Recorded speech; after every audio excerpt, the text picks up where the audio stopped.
a gente brinca, mas não é para brincadeira, né? Porque eu perdi um monte de amigos aí. Hoje um dia triste, tive mais uma notícia. A Paulinha, oi Paulinha! Hoje eu tive mais uma notícia triste de um amigo que partiu para o plano astral, né?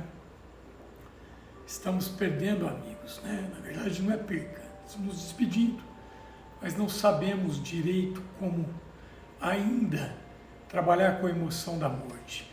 Os orientais têm uma facilidade, só um segundinho, tem duas bochecheiras aqui, uma fazendo um tititi para outra, já eu mostro elas para vocês. Então, nós ainda não sabemos trabalhar direito com essa questão da morte, né?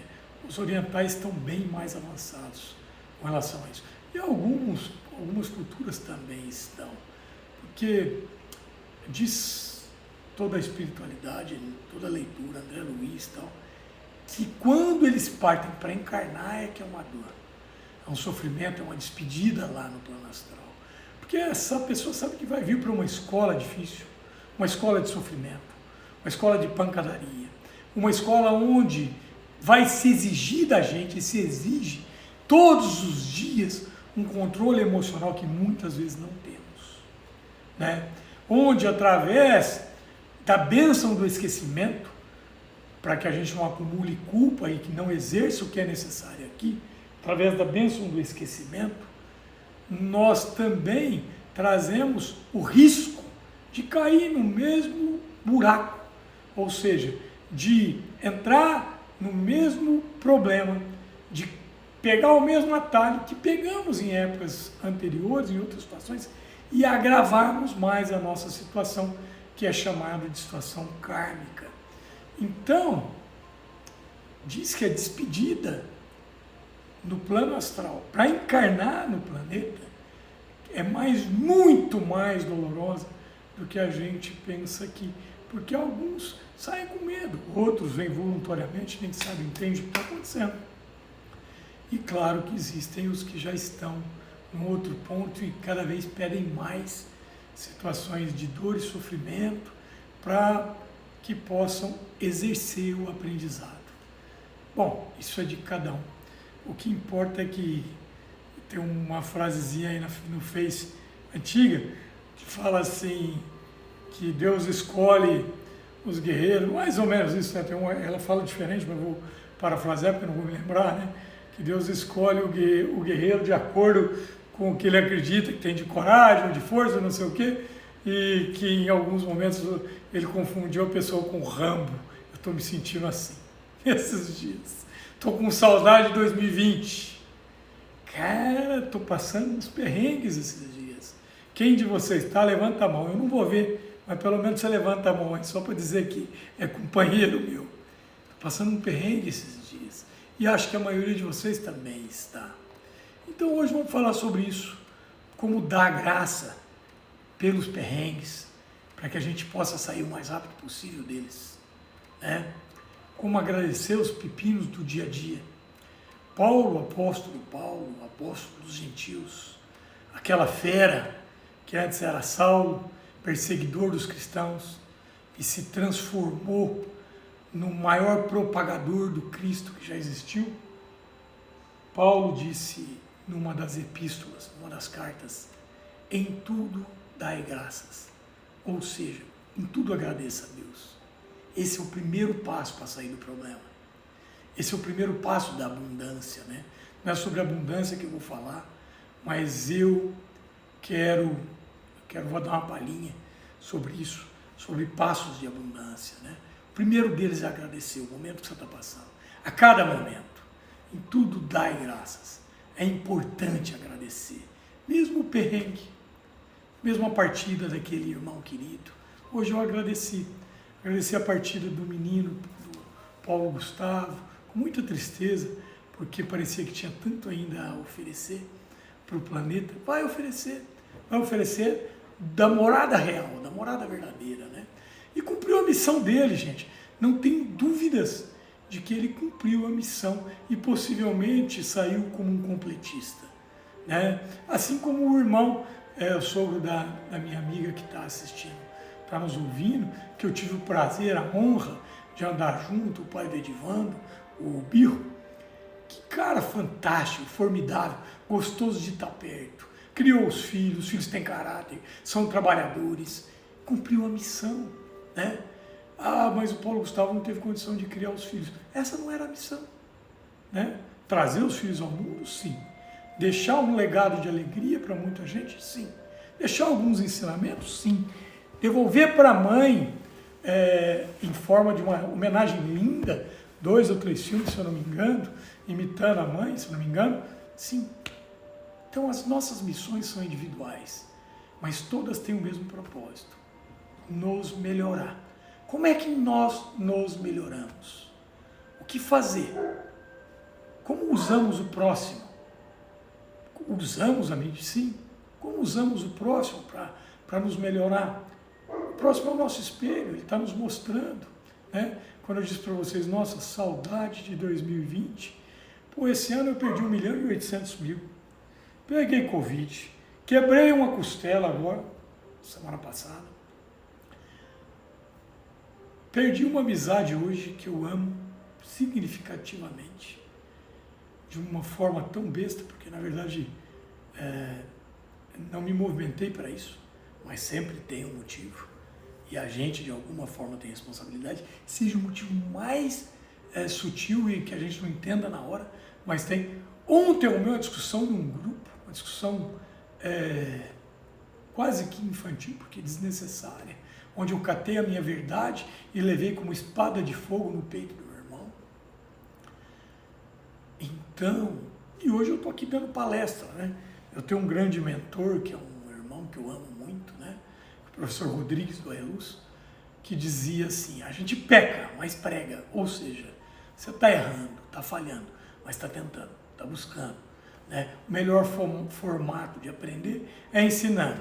A orelha que precisa ouvir mais é a mais próxima da boca. Então, tudo que eu digo para vocês aqui não é só para vocês, é para mim também.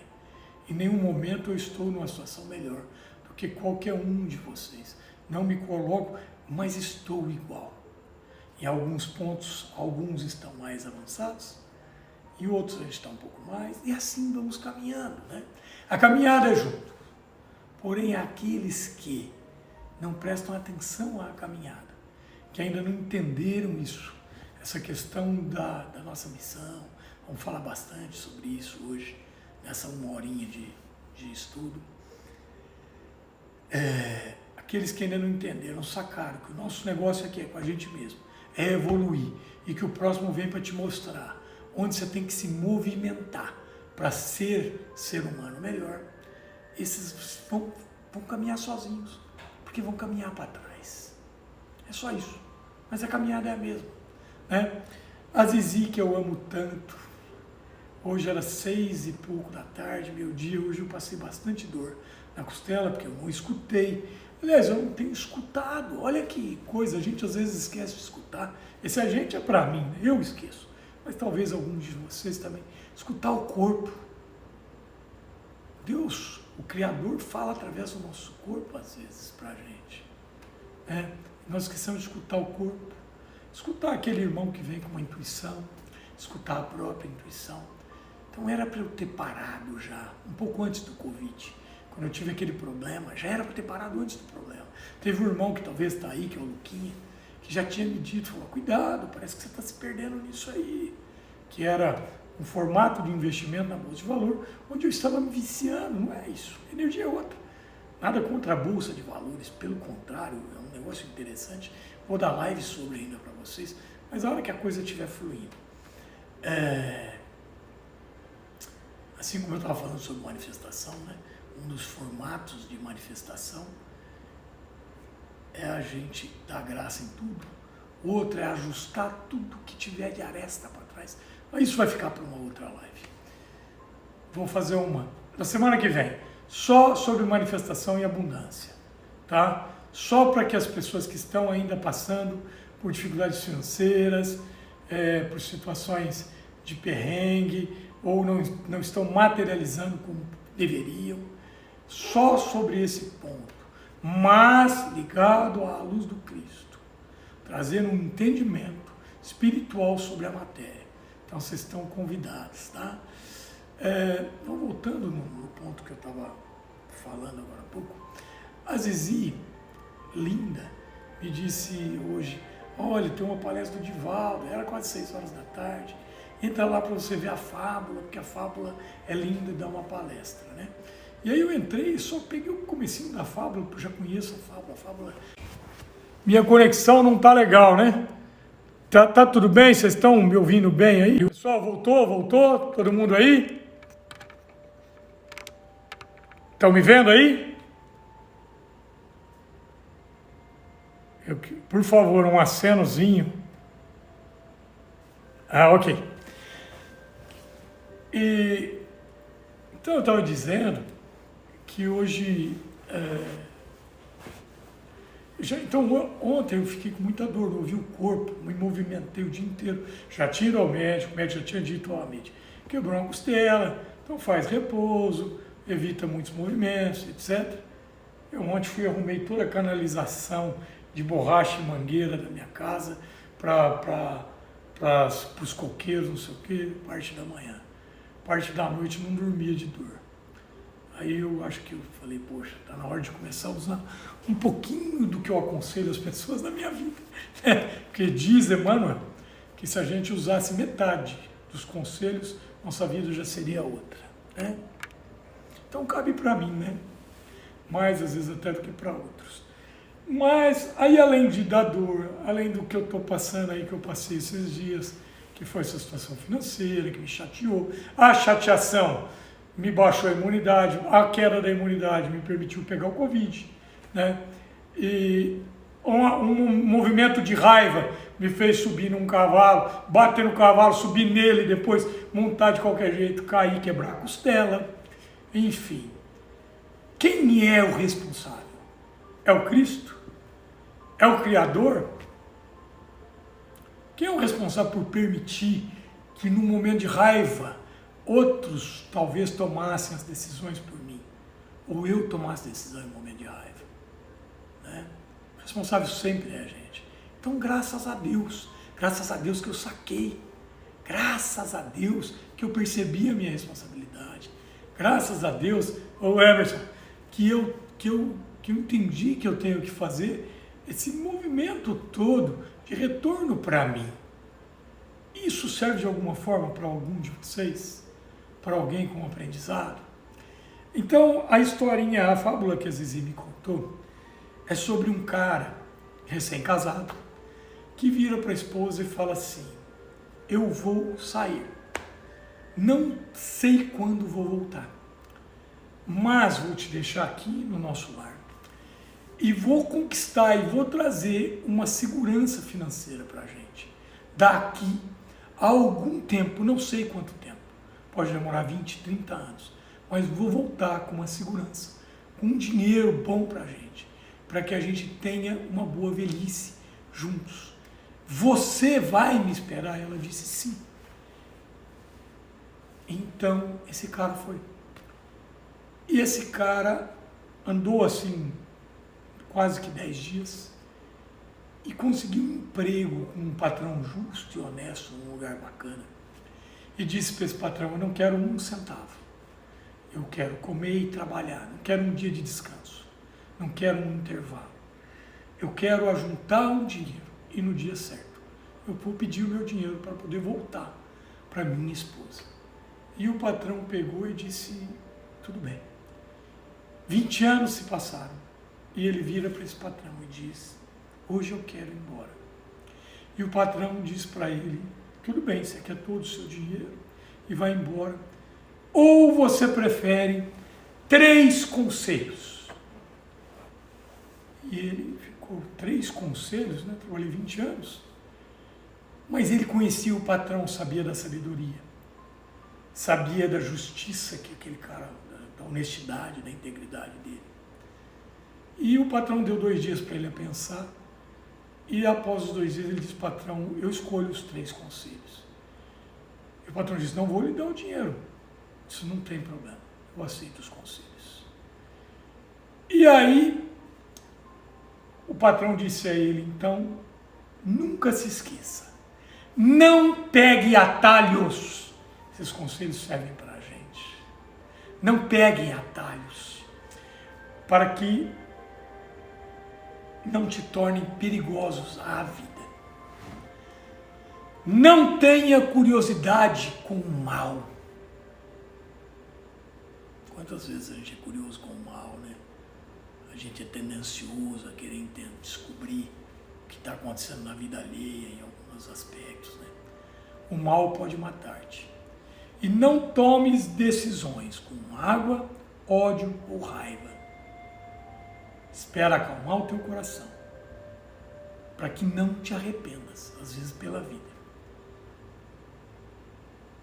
Ele ouviu aquilo com atenção, reteve o ensinamento, agradeceu o patrão e ia saindo quando o patrão disse: espera, leva esses 3 pães, 2 nessa embalagem você vai comer no caminho, e esse você vai partir com a tua esposa quando chegar no teu lar. Eu acho que muitos de vocês conhecem essa fábula. Aliás, hoje eu quero contar 3 fábulas. Né? E essa fábula é linda, ela é interessante mesmo. Então ele sai na estrada e vai caminhando para casa, feliz, mesmo sem o dinheiro, porque ia retornar para o lar. Né? E no meio, assim, sabia que o caminho era árduo, e numa parte do percurso ele encontra uma pessoa que pergunta onde ele ia. E ele conta que estava indo para tal cidade, para tal vila, e o cara fala assim: não, mas são 6 dias ainda de caminhada. Disse: eu sei. Falei: mas se você pegar esse atalho aqui, assim, assim, assado, você vai encurtar 3 dias a tua caminhada. Falei: é verdade? É. E ele pegou o atalho, mas quando ele deu os primeiros passos, ele lembra do primeiro conselho do patrão e volta. E continua na estrada.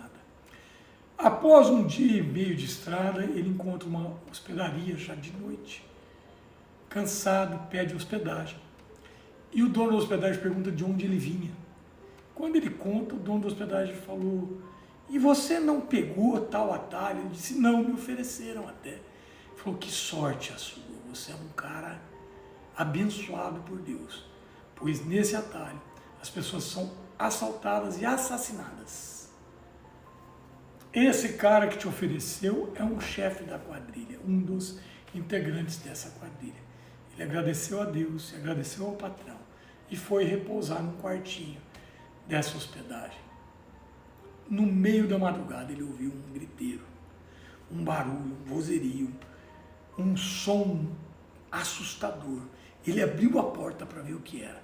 Quando ele foi dar um passo afora, ele se lembrou do segundo conselho: não tenha curiosidade com o mal.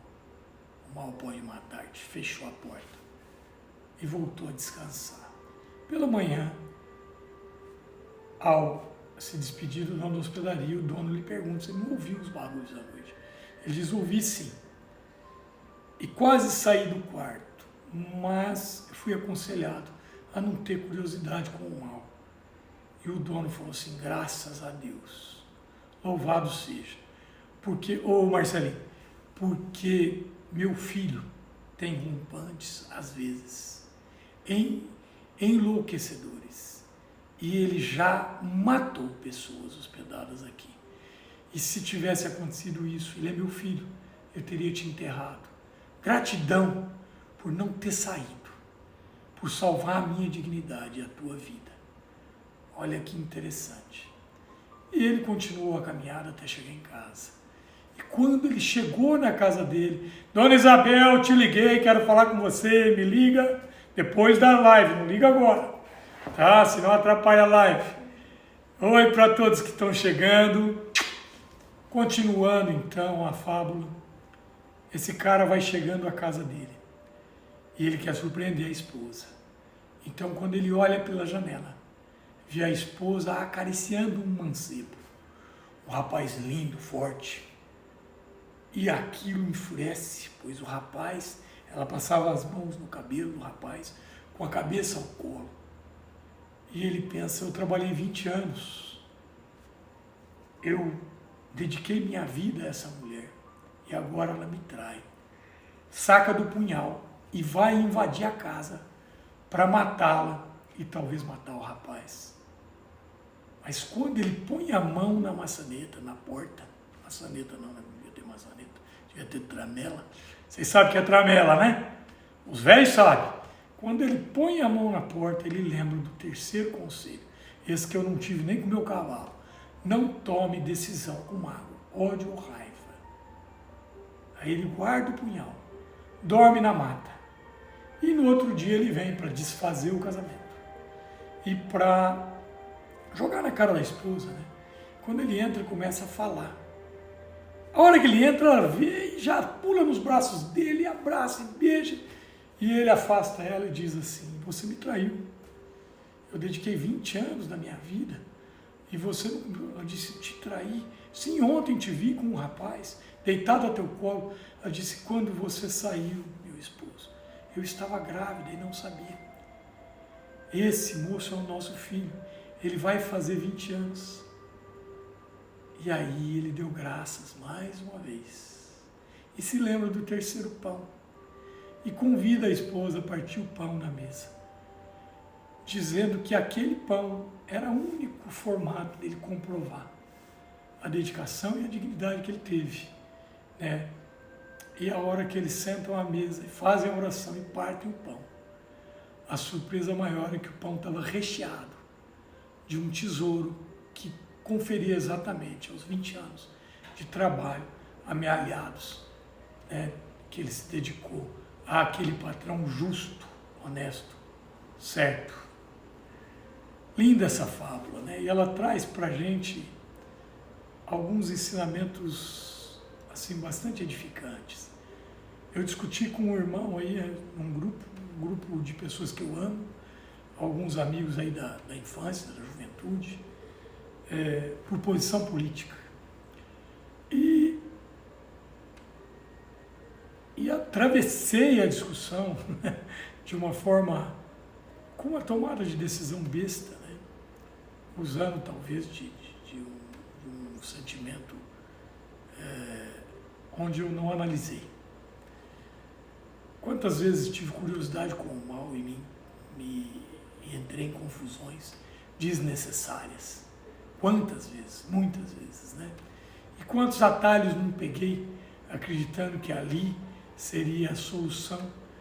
E todo atalho que a gente acredita, o que é atalho para Jesus? A porta estreita, né? Aquelas decisões onde a gente pensa que não vai lesar, ou se lesar é pouquinho, né? Quantos atalhos desses a gente não pega? Quantas vezes não agimos assim, né? Então o convite é para lembrar que esse atalho é cobrado dali a pouco, lá na frente é cobrado.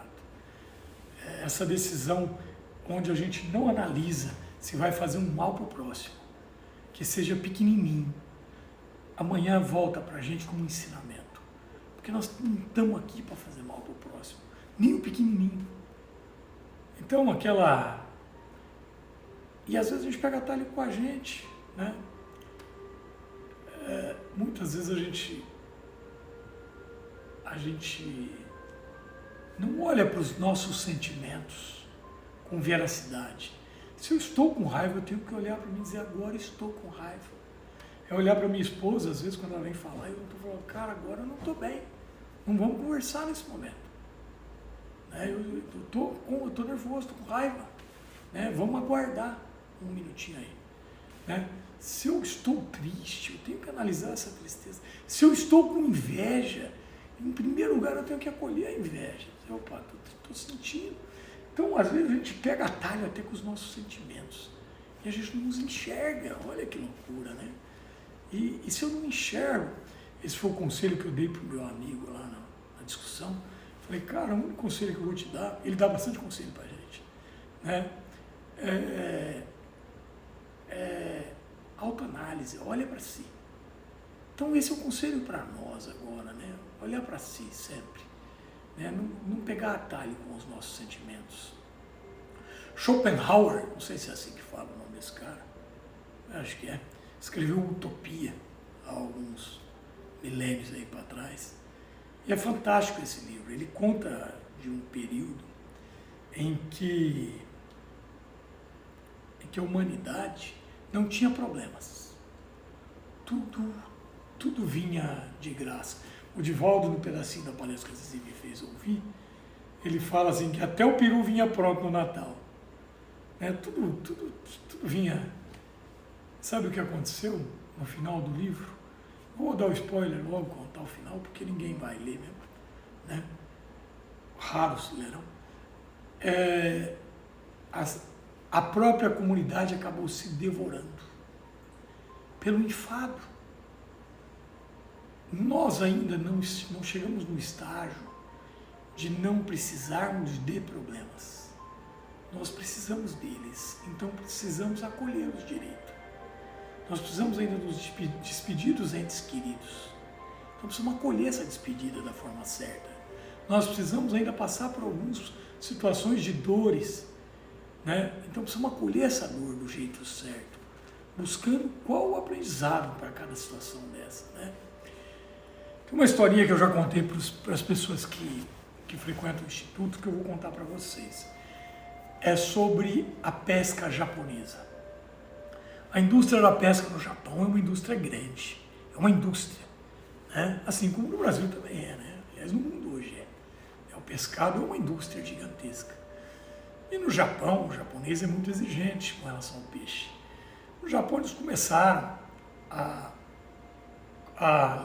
aumentar os navios, e os navios tinham as geleiras internas, né? Então eles matavam os peixes e já colocavam naquelas geleiras e traziam os peixes congelados para os japoneses comerem, para o comércio comer.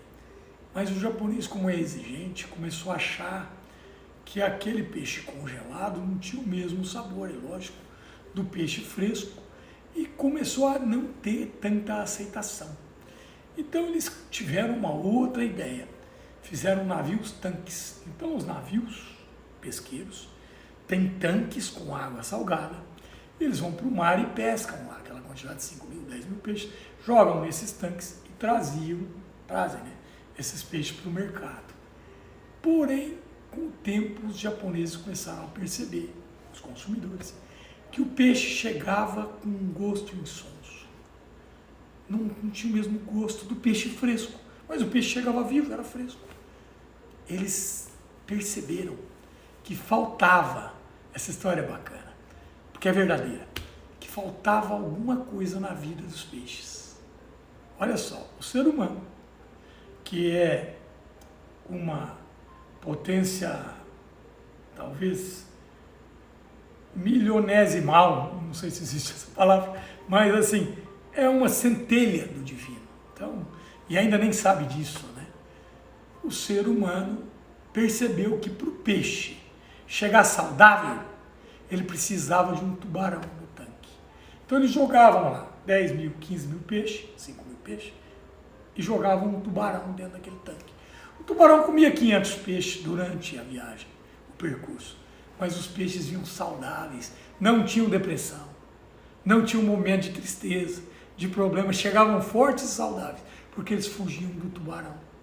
Eram alimentados e fugiam do tubarão no tanque. Olha aí que loucura. Nós precisamos escolher os nossos tubarões para pôr no nosso tanque. O meu é esse. Live de quarta, palestra agora vai começar de quinta, presencial. Vou voltar presencial. É o trabalho da apometria na terça. Então esse é o tubarão que eu resolvi pôr no meu tanque. É o tubarão do trabalho no bem, porque ele é melhor do que cair de cavalo. E é verdadeira, tia Cris. Cris, eu te amo. É melhor do que cair do cavalo. É melhor do que Covid. É melhor do que perder 1 milhão e cacetada na bolsa. Né? Esse é o tubarão mais gostoso. Escolha um tubarão interessante para o teu tanque. 2 horinhas por semana. Vai te ajudar pra chuchu num monte de coisa aí. Eu vou contar mais uma fábulazinha para vocês. É a fábula, tem várias, do guru da vila, né? Do ancião da vila. Essa é muito legal, porque essa fecha com chave de ouro o que eu quero falar. Eu já contei isso, talvez até aqui nas lives, mas vou repetir. essa vila tinha um ancião. E ele era muito conhecido, famoso. E havia um repórter que não gostava dele. Tinha algo naquele ancião que incomodava o repórter. Mas o repórter não sabe disso. Não se trabalha, né? Não está buscando o autoconhecimento. Não sabe que aquela coisa que incomoda no outro é algo que tem dentro dele que ele precisa trabalhar, né? Então, o que ele fazia era tentar pegar o ancião em erro, o guru em erro. Ele queria desmascarar aquele guru. Onde já se viu um guru daquele ser um velho que não tinha formação, que não tem dinheiro, que mora num casebre, ser ovacionado por toda uma comunidade, aliás, por outros de fora? Tinha um incômodo gigantesco dentro daquele repórter com relação àquele guru. Então esse repórter pega e combina com os cinegrafistas e tal, que eles iam pegar uma falha do guru e vão à casa desse guru. Assim como aconteceu com o Chico Xavier, né? Vou fazer uma parte dentro da fábula para contar uma história real do Chico. O Chico recebeu 2 repórteres que se diziam estrangeiros. Um dizia que era francês e o outro, e na verdade eram 2 repórteres brasileiros de uma revista que queriam desmascará-lo. E foram lá e conversaram com o médium e fizeram a entrevista. E o Chico, naquela humildade e bondade, respondeu a tudo e a todos, todas as perguntas, todo o formato e tal. E na hora que eles iam saindo, com aqueles nomes pomposos, e o Chico chamou eles dos nomes que eles se apresentaram, todos pomposos e tal. O Chico fala assim: deixa eu dar um presente para vocês. E eles, claro. E o Chico pega 2 edições de um livro que tinha acabado de lançar e autografa e entrega para eles. Eles guardam o livro, agradecem o Chico e vão embora. Eles iam lançar a matéria no decorrer. No outro dia, um liga na casa do outro e diz assim: fulano, você leu o teu livro? Ele falou assim: eu acabei de ver. Nas dedicatórias estava ao irmão fulano de tal, os nomes dos caras verdadeiros na dedicação, com muito amor, muito carinho, Chico Xavier, do seu pequeno irmão Chico Xavier.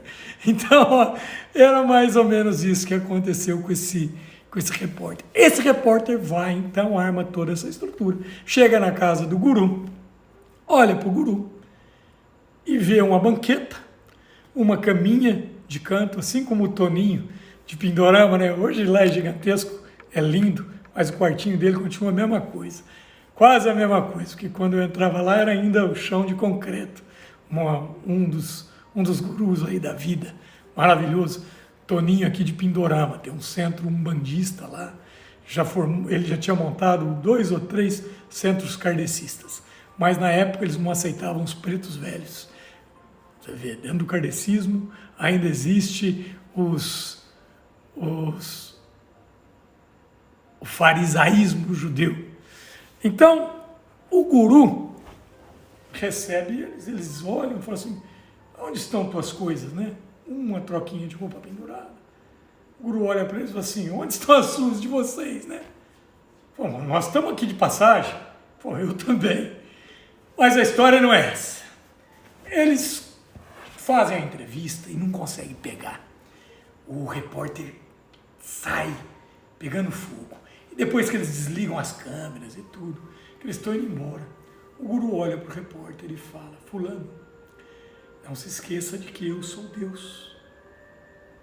Aí o cara olha assim, agora eu vou imitar o Ribamar, né? Olha para ele, chama os cinegrafistas, fulano, liga, João, o que você falou?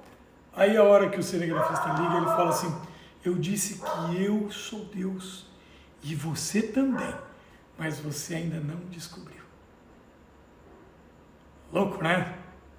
Ou seja, essa centelha divina está dentro da gente e nós ainda não percebemos.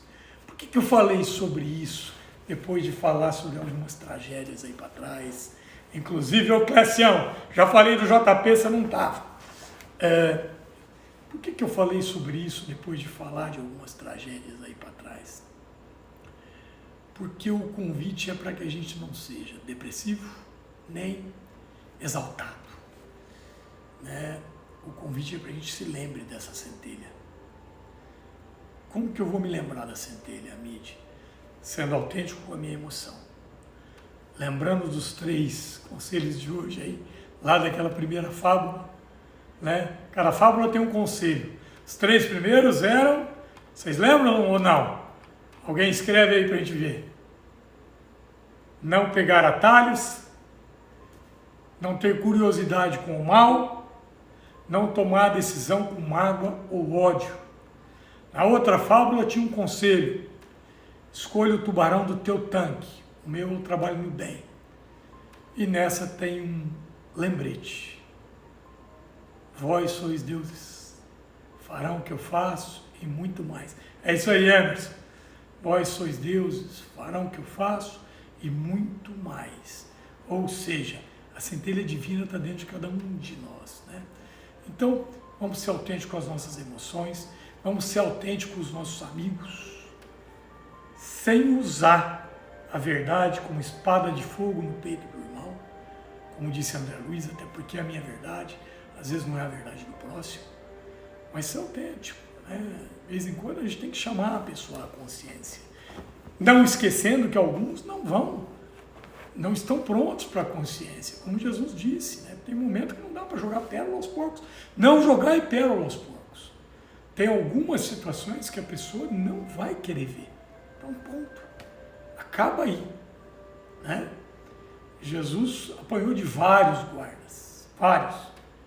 Para um só ele olhou e disse assim: se eu fiz algo errado, me dizem que mal incorri. Se eu não fiz, por que me agredes? Ele chamou a consciência. Aquele já estava maduro, como eu disse. Outros não. Todos os outros não. Então, trocar as críticas pelos elogios. O elogio constrói muito mais que a crítica. O elogio sincero, sempre verdadeiro. Mas ele é muito mais construtivo, porque toda a PNL, toda a ciência já comprovou que a gente tem que reforçar ponto forte, não brigar com ponto fraco.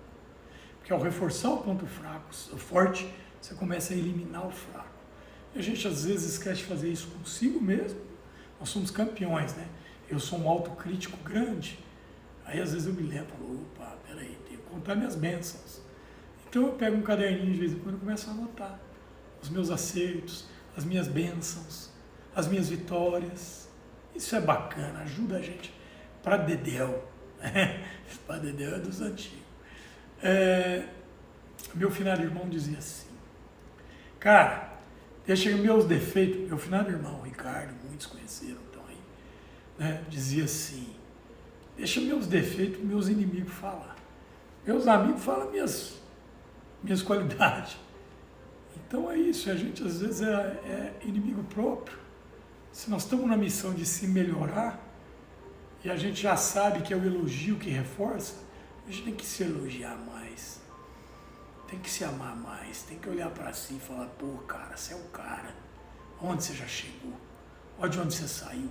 Isso é para todos, né? Eu não posso falar de um por um aí agora, mas alguns que eu conheço, todos os que eu conheço que estão aí, hoje estão numa posição melhor do que já estiveram, né? Todos, sem exceção. Minha filha está aí, minha filha que está aqui. A reforma linda que vocês estão fazendo em vocês como ser humano, que é a única que vale, cara, isso aqui é a pegada, né? E tantos outros que eu estou vendo aí dentro. A Zizi, quanto a Zizi cresceu desde quando eu a conheci, que ela já é um coração gigante, né? Sempre teve esse coração, mas o quanto esse coração não está sendo burilado e melhorado, e o quanto essa menina, né, não agradece por tudo, tem feito ayahuasca com a gente. Às vezes já deve ter uns 43 anos já de idade, ela vai fazer ayahuasca com a gente, cara, olha que delícia, né? Ela é a mais velha do nosso grupo, acho que a Zizi tem a idade da minha mãe mais ou menos, ela faz ayahuasca conosco. Então, vamos deixar para os inimigos falar os nossos defeitos, a gente mesmo falar as nossas qualidades. Então é mais um apontamento para a gente anotar. Aquele padre Fábio de Mello, né, um dia falou para a Xuxa assim: amigo é quem está do teu lado nos momentos bons da tua vida, nas tuas vitórias. Né?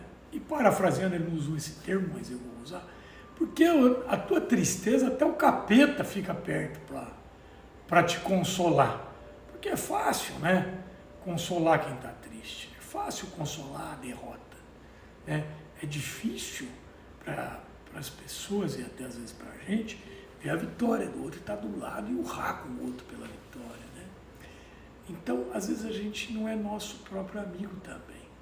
A gente esquece de urrar pela nossa vitória, de saudar a nossa vitória.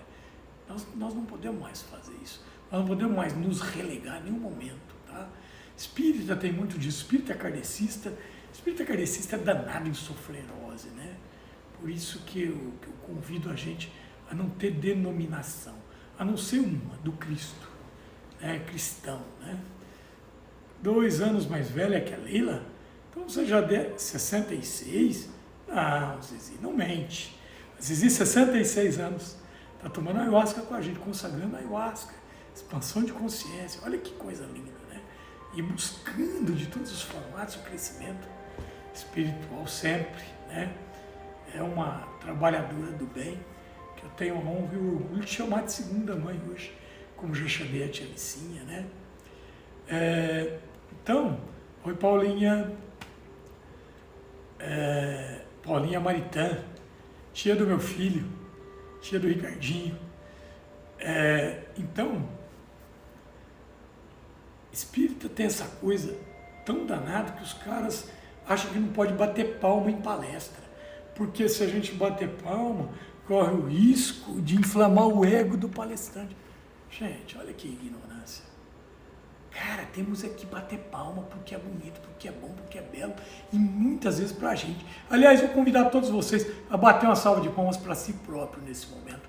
Me acompanhando, não vou saber se vocês bateram, mas eu espero que sim, porque vocês merecem.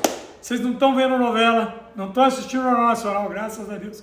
Então, nesse momento, vendo uma live falando sobre espiritualidade, sobre mudança de vida, sobre o Cristo, sobre melhoria, sobre expansão de consciência, vocês merecem palmas. Eu vou bater para vocês, tá? Então, nós temos que ser felizes. Essa é a nossa obrigação, tá? Buscar a felicidade. Não a felicidade efêmera. A gente confunde felicidade com busca de prazer. Não é isso, tá? Buscar prazer de vez em quando é necessário. Mas a busca de prazer é viciosa, sabe? Primeiro a gente busca o prazer numa bebida, aí aquela bebida, a próxima vez já não me dá o mesmo quantidade, QP, quantidade de prazer. Aí eu pego e aumento a dose, né? Aí outros buscam em outras situações a busca de prazer, o Sandinho. E aí, é claro que na outra situação eu vou ter que aumentar a dose. Aí o cara compra uma lancha e acha que a lancha é que vai dar a felicidade. A felicidade é uma coisa, o prazer é outra coisa, tá? O prazer, ele pode ser um incremento. De vez em quando ele é um tempero para a felicidade. Mas ele não é o pivô da felicidade. Ah, eu busco a felicidade no sexo. Não. Você tem prazer no sexo. E aí se você transformar isso na sexolatria, você está viciado em sexo. Eu já fui. Né? E aí você está atrasando todo o restante, todo o entorno. E isso não é felicidade. Então você perde a felicidade, assim como quem perde tudo o mais que ele bota foco só no prazer. Felicidade não é prazer. Felicidade é a alegria perfeita, é que o Cristo nos disse. Eu quero que a minha alegria, a dele, esteja em vós. Ou seja, é possível. Porque o cara disse, eu quero. O cara que criou o planeta, disse, eu quero que a minha alegria esteja em vós. E que a vossa alegria seja perfeita. Opa, alegria perfeita é felicidade, não é prazer. Prazer é uma reunião com os amigos. Mas se eu reunir com os amigos toda hora e morar com os amigos, acabou o prazer. Aí eu vou ter que arrumar novos amigos. Não é assim que funciona? Então, a felicidade é plena. Ela é plenitude. A próxima nós vamos falar sobre manifestação e abundância. E a outra vamos falar sobre felicidade. Ela é plenitude. Ela precisa estar calcada no que eu chamo de 12 pilares, né? No que eu chamo de fogueira sagrada mesmo. Ela precisa estar calcada nas travas todas, que é o meu trabalho, a minha filantropia, o meu trabalho no bem, o meu desenvolvimento pessoal, cultural. Então tem vários pilares, mas o principal da felicidade é a busca do autoconhecimento, é deitar à noite e dizer, putz, eu acertei nisso, nisso e nisso. Errei naquilo, não tem problema. Isso aqui eu vou, errei, anotei, tá tudo certo, mas eu acertei nisso, nisso e nisso. E amanhã eu vou refazer e vou acertar nisso, nisso e nisso. E esse daquilo aqui também vou acertar. Isso é uma das sacadas da felicidade. Eu fui bom nisso, eu melhorei naquilo, eu ouvi fulano, eu dei um bom conselho, eu permiti que o Espírito Santo me usasse em algum momento da minha vida. A espiritualidade, o corpo do Espírito Santo, o Espírito da verdade, os Espíritos que falam pelo Cristo através de mim, de vez em quando, de você, de cada um de vocês aí, com um filho, com um amigo, com um irmão, com um pai, com um desconhecido, né? Isso é felicidade. Isso e muito mais. Mas isso é o rascunho dela. Pessoal,